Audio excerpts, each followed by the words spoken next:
Hello, this is Joe Trahan, welcoming you to the All Me podcast from the Taylor Hooten Foundation, whose mission is to enlighten the world to the truths about appearance and performance-enhancing substances. As the national leader on this subject, they communicate their educational messages through various methods, including this podcast. Thank you for listening and enjoy the show.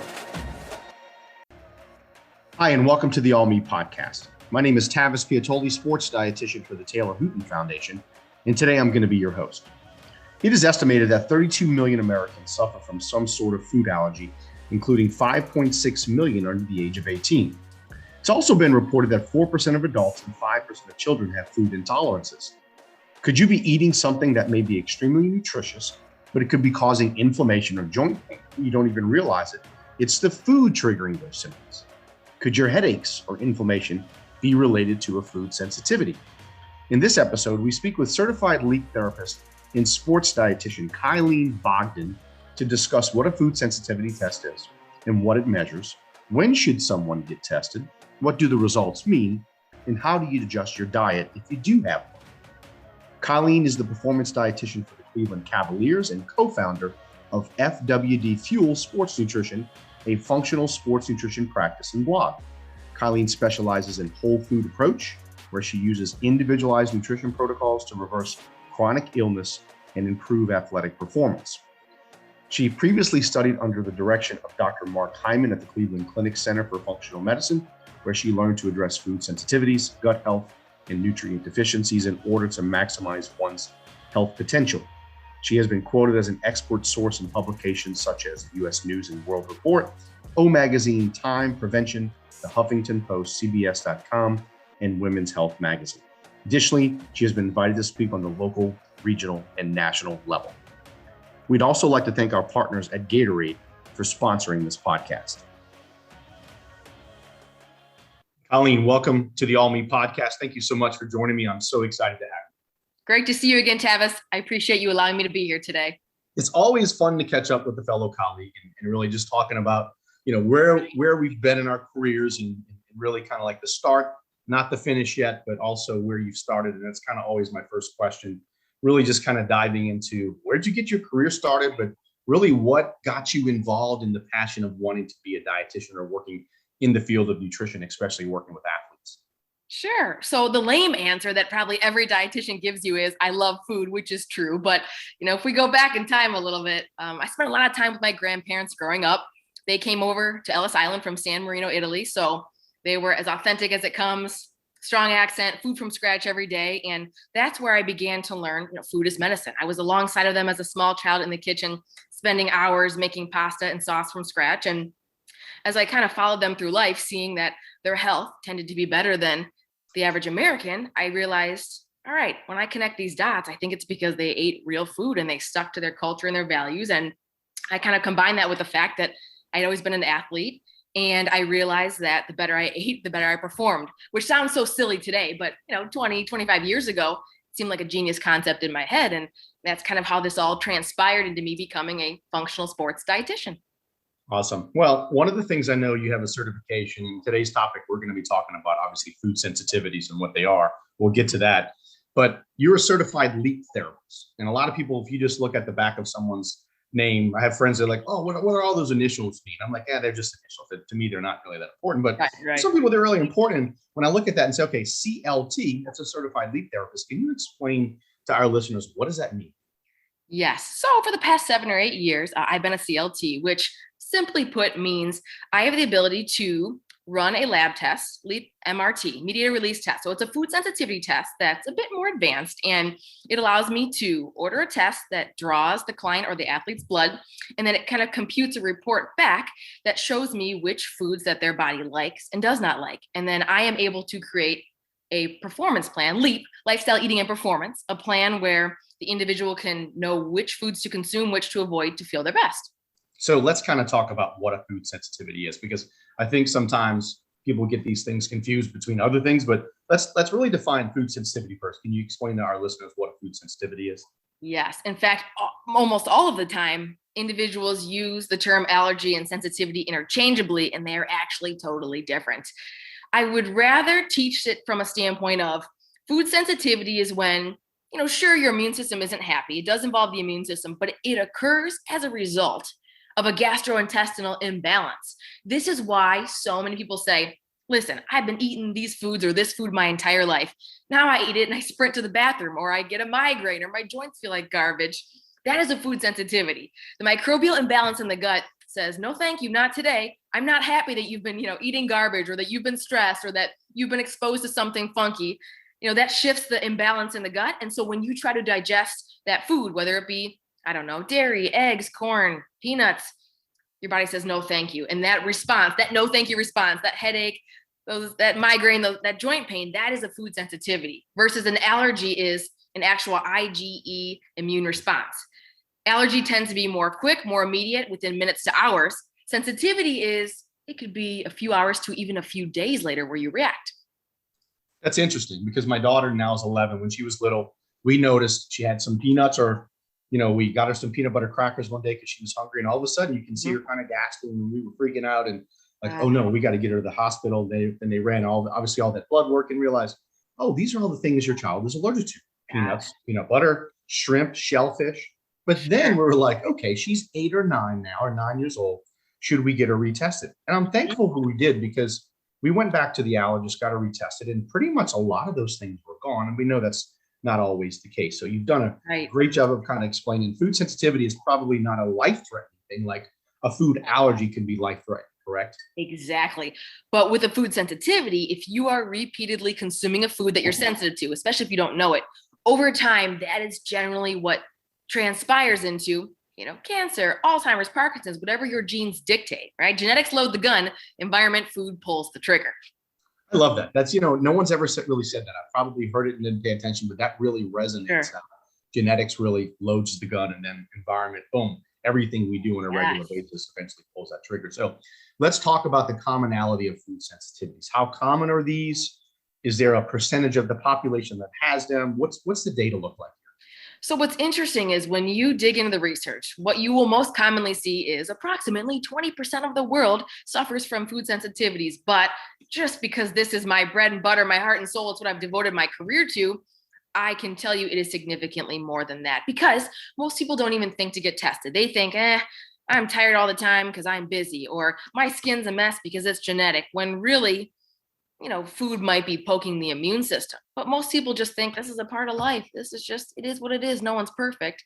So I believe that number is probably significantly more than 20%, but let's just use that as a baseline. So let's talk about side effects, right? You've mentioned a few things like headaches, migraines, maybe that's fibromyalgia. What are some common side effects for people that may see when it comes to if they have a food sensitivity? Now, how would you diagnose that? Or at least how would they know these are some things I need to pay attention to? Right. So the first thing is keep a food and symptom journal, not just a food journal, an actual symptom journal. How did you feel? Good or bad after this meal? How quickly did the side effects transpire? Was it minutes? Was it hours? How severe was it? And generally, if you can log that for 3, 4, 5 weeks, most people will start to see a pattern. And if they can't, sometimes that's when we dive into testing. But to answer your question, if I could bucket this for you, top 3 issues would be fatigue, gut issues, joint pain. But my goodness, if I took every client, every athlete in my practice, and I listed it out for you, I mean, I have seen just about everything from sinus issues to hair loss to constipation. A lot of people don't realize, not going poop for 3 to 4 days, that could often be a food sensitivity. Interesting. Okay. Yeah, because most of the time, right, you go, I can't go to the bathroom. Let me just go get some fiber, increase water. Maybe Exactly. Try to find the magic pill, and they're still struggling. And you're right. Well, maybe it's because they're eating things that are, reactive. Or my mom doesn't poop. My cousin. Well, no, that means we all have a little work to do. That's what that really means. Today we're having a great conversation about food. Welcome to my job. So when we look at these types of tests, and I know I'm going to ask a question shortly about just the different types, but is this a test that everyone should get, or do you really wait and say, okay, based on someone's health history, red flags as a practitioner, do you all right, I'm going to wait till this happens before I truly recommend they get the test? Mm-hmm. And I realize that every practitioner has their own viewpoint, but I personally believe we don't resort to the food sensitivity test unless there is a real problem that we are struggling to pinpoint or address. there's no harm in having it done. But if you go to someone and they say, nope, everyone should do this as a rite of passage, to me, that's a red flag. The food sensitivity test should be used to guide. It should be a little tool in the toolbox that should never be the go-to end all be all, because at the end of the day, the reason why someone has food sensitivities or allergies for that matter is because there is a root issue that has been left unaddressed, whether it be, gosh, I don't know, parasites, infections, mold exposure. There's so much that, I mean, it sounds a little hocus pocus, but truly there's so much in the environment that is unavoidable. And depending on our genetics and our current state of health and the way we take care of ourselves, that has to do with how well we're going to tolerate that exposure. So you have to really figure out what the root problem is instead of saying, well, let me run all these tests. Now, can the test work as a Band-Aid just to help someone, function daily? Oh, absolutely. But I just don't want anyone thinking like this is the solution for everything. Excellent. Can someone have a food sensitivity and be asymptomatic? Like just not even realize, wow, at some point they're going to be like, I didn't even realize I had one, and they could be maybe sensitive to certain foods? Yes, I see it all the time. Now, it's more common with foods that are more commonly consumed, like eggs, peanut butter, wheat, dairy, but absolutely. I think a lot of people live with it and don't realize, the constant sniffling of their sinuses, the constant throat clearing, or, just different things like that. Itching. A lot of times it's so low grade and they've had it for so long, most people don't think twice about it. So sure.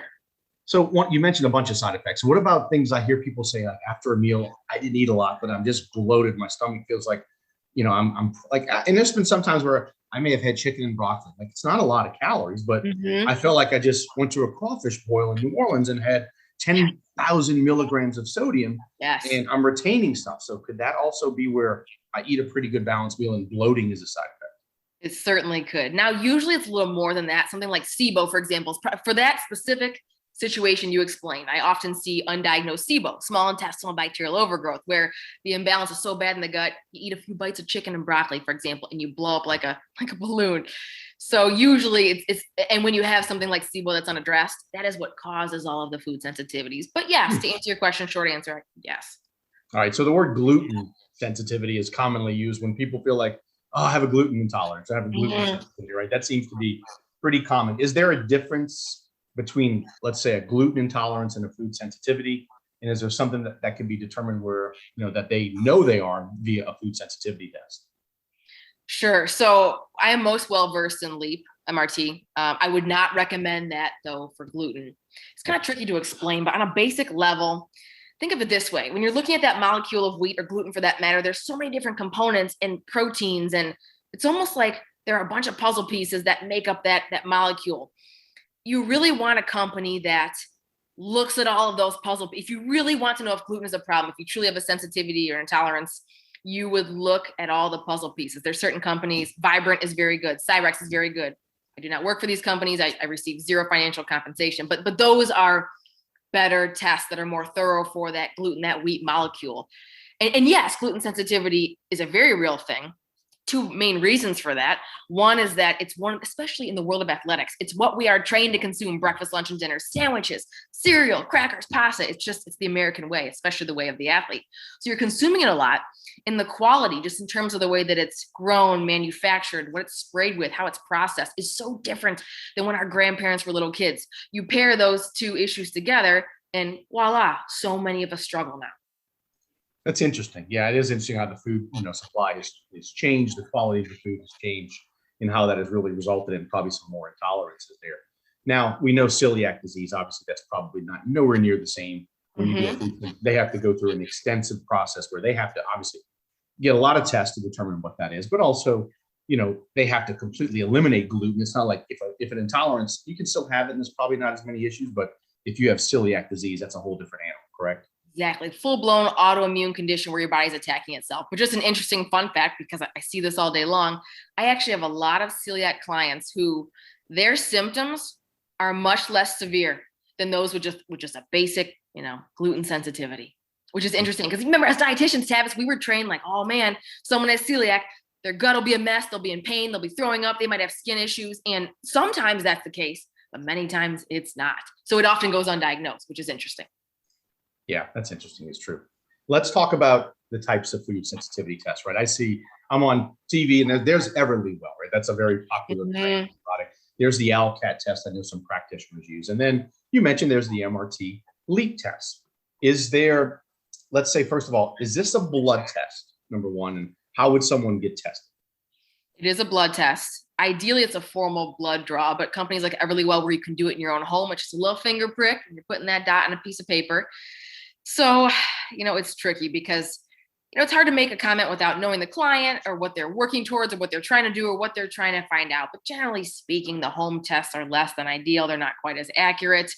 A lot of them are IgG based, which is basically those tests will often flag for the foods that you're eating all the time. Doesn't necessarily mean it's a problematic food for you, but if there's a lot of it in the bloodstream going around, it might just flag for that reason alone, which doesn't necessarily help you if you're trying to figure out if you actually have a problem. So you're saying if you're not getting a blood draw, we're probably not getting the full spectrum of the answers of the problem. Typically, just because I ran a lot of them, a lot of people have come to me with these tests that they've already run themselves. I've compared them. I've kind of tracked symptoms and put all the data together. And while it may be better than nothing in some situations, it's typically nowhere near as comprehensive as something like LEAP MRT, where you're looking at innate and adaptive immune system. You're looking at all different pathways. It's not just, IgG or IgG, IgM. So would the MRT be considered the gold standard, or is there a gold standard when it comes to this type of test? And to be honest, there's no test that's absolutely perfect. If someone tells you that, they're lying or they're just trying to make a buck. But yes, out of all the tests out there, I believe MRT is very much the gold standard. And it's nice because they actually show you what foods work well with your immune system. So it's not just, don't eat these 20 foods. It's all right. Broccoli's looking pretty good for you. And spinach, cinnamon. Yes. Let's put those into the meal plan and let's keep you in this, I call it a bubble. Let's keep you in that safety bubble. And that's why many people succeed, because they know what to eat, not just what not to eat. So let's talk about the data that you get from these reports, right? So what type of data do you receive from a food sensitivity report? And does this show, does it show you a list of foods to avoid? How do you interpret that?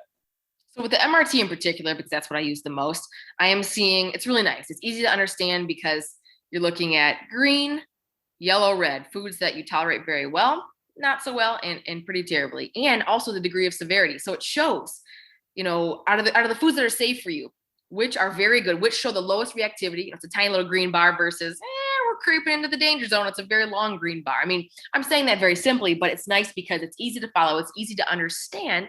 And then the company also computes, suggestions, recipes, meal ideas that kind of go along. Well, we as the dietitian kind of do more of the recipes, but they suggest meal ideas based on your results. So it's a very personalized plan. It's not just, here's a sheet of things you shouldn't eat. I mean, what is that really telling anyone in the long run? So when you take that day, when you look at that, it's okay, here's that food that's green, yellow, red. Where do you start with that client, to help them with their outcome? So let's just say they have a lot of foods or a lot of red foods. How do we really, what's the protocol to help them get better? Sure. And I really pride myself on making this very individualized. So if someone comes to me and they just say, I'm doing this for fun, I'm just curious, I will honestly just remove the red foods and the yellow, and we just see how we do. For the client that says, I don't feel good, I'm tired, my joints hurt, I feel like, autoimmunity runs in my family, then I'm actually following the full-blown protocol where I am keeping them in, again, I made up this term, my bubble, my safety green bubble, where they are only eating the foods that they flagged very low for a couple weeks. We're working on recipes. We're only eating those foods. We are not eating the foods that we haven't tested for. So for example, chia seeds isn't on the plan. We're not going to eat chia seeds. It's a great food. It's a nutrient dense food. But if I don't know if that works with your immune system, not put it in the plan. And so then we advance then along that bubble. You're increasing. So more foods as you go along this little path. And then we don't even think about the yellows or reds until at least 30 days, sometimes 60, depending on the situation. And we reintroduce. So I'm thinking everybody's a little different, right? In how they respond and the levels of improvement when you're adjusting someone's diet based on the report you see. How long could it take for someone to start seeing improvements when you eliminate some of those red foods, those highly reactive foods? And it depends a little bit on what they were eating, how much they were eating, what their lifestyle is like, their genetics, how bad the conditions are. But many people will notice within 24 to 48 hours. Some it might take 10 to 12 days, but often it's pretty quick. Within a week. You notice some people have they have 15 red foods on some reports, and then other reports might have 4 red foods or 3 red foods. Yes. And again, that has a lot to do with the testing methods and sometimes even what they ate beforehand. But one, tip for your listeners here is that no matter what test you do, allergy, sensitivity, what brand, whatever, if you see a ton of foods flagged, instead of thinking, oh my gosh, there's 30 things I can't eat, I want to change the perception and teach, no, there's something that's poking your immune system. Your immune system is crying tears right now, shedding tears for some reason. And that is why it's reacting to all these foods you're commonly consuming. So the goal is to treat the root problem and not just say, well, let me just starve you for the next 3 months. Got to eat lettuce all day. That's all that's right. That's nice foods, baby. Right. So are there common foods that you just see like, wow, I see these all the time when I look at if you look at 10 or 20 reports and you see whatever, chicken, broccoli, could be a cereal. Sure. Do you see a common food or a common theme that's like, wow, this food's always on the report? I do. And keep in mind, I do work with active populations, right? Not just pro athletes, but even young active children. But sure, across the board, gluten and dairy, or wheat and dairy, I should say, are light years ahead of everything else because of what I mentioned earlier. These are the foods most commonly consumed. It's just how many of us are brought up. It's chicken nuggets, it's mac and cheese, it's cereal, it's whatever. And so when your immune system is constantly seeing that and your gut imbalance is off, your body sees it as a threat. So I would say out of all, I've seen everything. Gosh, I've seen the craziest results, but those two are my top two contenders. Yeah, and I know you and I, we don't look at foods are good or bad, right? But right. The common consumer, they put foods in categories. I can't have that. That's bad. And if they have it, they're thinking, oh, I sabotage my diet. But you're saying they can always also be nutrient-rich foods like broccoli and fruits and veggies that can also be on this report. That could be causing a problem. Is that correct? Sure. It's not as common, of course, but absolutely, I've seen that. Mm-hmm. Yeah, I remember, I'm not a leap therapist. I had an athlete that was constantly complaining of stomach issues. And I'm like, look, this might make sense for you to do it. I sent him to a colleague at the time, 5 years ago. And we realized broccoli was one, coffee, not just caffeine, but coffee beans. Mm-hmm. And I forgot the vegetable. I think it may have been asparagus or Brussels sprouts. So those were the three red foods. We eliminated those foods. And within a few days, he's like, man, my stomach pain was completely absolved. I was like, wow, amazing. This is really cool how that really helped him, just because he's like, he went from coffee to tea. And that was really, it seemed like that may have been the common trigger. So that's interesting. Amazing. Mm-hmm. All right. So you mentioned adjusting the client's diet. Obviously, that's the first thing we have to do is eliminate some of those foods. But what about dietary supplements? Do they play any role in this, or is this strictly a modification of foods? Sure. Are you asking in regards to just alleviating symptoms, like if there's any supplements that help? Yeah. I guess, if we're looking at joint pain or inflammation, do you combine that into this, or do you use supplements as a means based on the report, or does that have nothing to do with the report at all? Sure. No, it's a good question. Normally, though, my own approach, I actually just try basic food tweaks and supplements first before I jump into the test. So, for example, if they're like, oh, gosh, my body's inflamed, great. I might look at high quality fish oil or professional grade turmeric first, and maybe remove a few inflammatory foods, dairy, wheat, maybe for 2 weeks. Just because why make someone pay for a test if sometimes you can just treat empirically if you know it's safe. And then when that approach doesn't generally work, that is when I would actually go into the testing. Excellent. So you're the sports dietitian for the Cleveland Cavaliers. Mm-hmm. Is this something where you test your athletes? You have athletes, they say, hey, we need to test everybody, or it's really, again, going back to those individuals that come to you and say, Miss Kylene, I'm just struggling. My stomach hurts. I'm having migraines. These are things happening. Let's get you tested. Yes, it's the latter. At least the latter is what I prefer. I wait till there's actually a problem. Now, some players will request it just for fun, right? They think it's cool. They saw on TV, or, a teammate from a past team use it. Okay, fine. I'll run the test. Just almost for fun. Maybe we just remove a couple red foods for a few months. I would never put, unless the professional athlete was really struggling and they were very sick, which does happen sometimes. That is the only time I'd actually put them in that food bubble and really go through the food protocol. Otherwise, at that level, when they're feeling well, I might just do it for fun, but it's not really something I promote. I need to interview you more often, because I had so many questions, and usually these things take 45 minutes to an hour, and you just blew through those questions. So I love that flow, because I'm the same way. I talk fast and love to get these things out, because that was really the core of what I wanted to talk about. But I have one more question. Sure. And we might not even be finished after that, but I'll get to that in a second. Where does Kylene see herself in the next 5 years in your professional life? All right. So, I think the dream would be to still be full-time in the NBA, right? It's an awesome job. It's a rewarding job, but kind of truly deep in my bones, I wish that I could reach a very large population in terms of my functional nutrition teaching. So I've actually created a few courses. One course is the Ultimate Anti-Inflammatory Reset. Actually, it's funny that you'd ask because this ties directly with our topic today, but many people don't really want to pay hundreds or thousands of dollars for coaching and food sensitivity testing. So I actually created a program start to finish of foods to remove that may be offending the immune system, how to incorporate them back in, recipes that don't taste like cat litter. And there's a whole comprehensive program. But I'm making a few other programs similar to this. And my goal is to sell these for a very, very low price off our website so that thousands of people across the world can have access to this kind of help, and not live their whole life with the fatigue, the gut issues, the migraines, the joint pain. My ultimate dream is just to reach a wide audience. And I hope to expand upon that. That's awesome to have that kind of, offering to people that, hey, how can I help you? And you don't have to go spend thousands of dollars to see a medical practitioner. That's probably going to be running tests that are not really needed at that time. Right. So it's great to see that. Number one, it's always great to have you on the show, but you're not done yet because I have 3 curveball questions for you that have nothing to do with today's topic that I like to ask. And as I say on every podcast, I always start with the question that means the most to me because I am a music junkie. If I can go back and do anything over, I would not be a dietitian. I would be either a musician, which that's never going to happen, or I would be a recording studio manager and producer. Yeah. Okay. I can live with music all day. So if you had to be the lead singer of any band today, or even in the past, who would that be? Okay. So here's the thing. Going back to my 11-year-old self, my very first concert ever, Spice Girls. All right. It was the coolest thing. Lived, died by the Spice Girls. Like, please let me be Sporty Spice. Let me be in the front row, do cartwheels. Let me do I'm laughing because I think my last guest also said Spice Girls. You're kidding me. I don't want to tell you what Joey said. I was like, really, Joey? You want? I think it was like one of the boy bands. I was like, Joey, come on.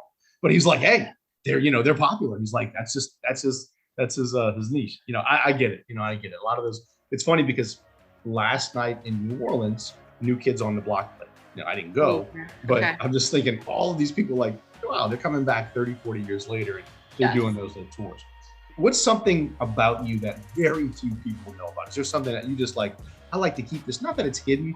It's just like, for me, I was a lead singer in a 90s alternative cover band for 10 years. And most people don't know that because it's not really that big of a deal. So is there something like that you realize, all right, most people don't know this about me? All right. Well, I'll tell you a real fact that's lame and then an interesting fact. One would be that I actually have dual citizenship. So San Marino, as I mentioned, and of course, the United States. But I can also really imitate a mean dolphin. That's cool. All right. You're the first person to do any type of imitation. I won't be my Kermit the Frog. It's just that would be a little too embarrassing.